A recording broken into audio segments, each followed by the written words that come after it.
What's up, y'all? Hey, man. So, a lot of people are wondering, hey, is Silver Wolf worth picking up? And to be honest, I'm just gonna get right to the point. The answer is yes. It is 100% yes. I highly recommend everyone go ahead and start saving for Silver Wolf. She's my personal number one, like, must-have character that I'm looking forward to the most. And I'm gonna kind of just go over why, do a little short video on as to why. As some of you may have already heard, Silver Wolf, she's gonna be like she's a debuffer basically. So the valuable thing about Silver Wolf that she's gonna bring to the table is she's gonna be able to basically manipulate the battlefield into your favor. So by this I mean, so we can look at her skills. We can see her skills right here. The two main ones right here are the allow changes, which is her skill, and then we have her ultimate user ban. So with this allow changes skill, she can change the weakness of the enemy into a random type of your ally's attack type. So say for instance, if you're using Sele and there's no quantum weakness enemies on the field, there's a chance that you can use this allow changes skill and it will change the enemy's weakness to quantum. So now your Zila is doing more damage. It's easier for her to break their shields and, you know, just inflict more damage. Some people have brought up that what if you do a mono type? Like what if you just do all freeze teams? Like you'll have all ice type attackers on your team. So I don't know, you have like a Japard, you have a Pela, and I don't know, somebody else who is ice. That way you have a 100% chance to make the enemy weakness ice. Therefore you'll be freezing a lot more and it'll be easier for everyone to break their shields essentially. Also her ultimate user band says it can lower the enemy's defense by 40% for 3 turns. That's a huge vulnerability. Like that's a huge decrease in defenses. That means you're gonna be doing way more damage than before.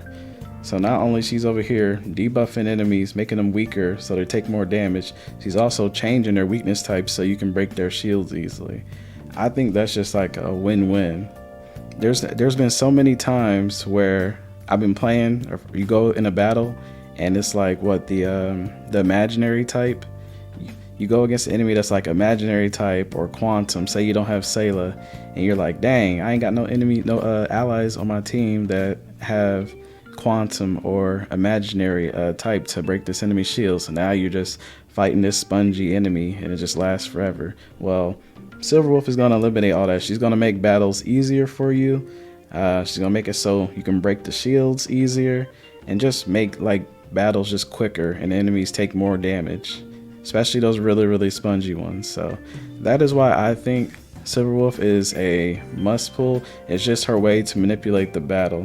One other thing I wanted to note is the talent right here, awaiting system response. So it says Silver Wolf can create 3 types of bugs. So she can reduce the attack. She can reduce enemies' attack by 7.5%. Keep in mind these are level 1 skills.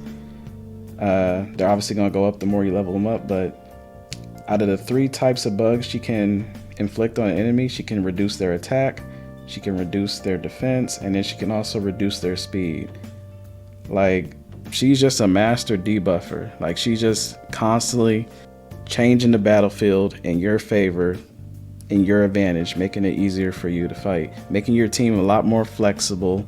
That way you can, you know, win battles easier. She's just gonna overall just make battles much easier than before. So that's why I think that she is a must-have. She's honestly the character I'm looking forward to most outside of Yukong. So it's probably Yukong and then Silver Wolf. But yeah, that's my thoughts on Silver Wolf. I think she is a must pull because we don't really see any characters like that. The closest that we have to characters like this is going to be Pela, who has like the debuff and the spell stuff. Silver Wolf, I didn't think I mentioned it, so I apologize. Silver Wolf is a Quantum Nihility type. So Good little combination there. A lot of people are saying that Silverwolf pairs well with Zila, because you know Sela already does like a lot of damage on her own, but the fact that you can use Silverwolf and change the enemy's attacks to quantum, Zila is doing even more damage to them, breaking their shields easier, is just like game changing. Like, I think she is a must. That might be a biased opinion, but I feel like if you don't get Silverwolf, I feel like you're really gonna be missing out. Like, I guess you have Pela if you want, but I feel like Silverwolf is on like a whole different level. But yeah, that's gonna pretty much wrap up my thoughts on Silverwolf. Let me know what y'all thoughts are down in the comment section, and I'll see you in the next video.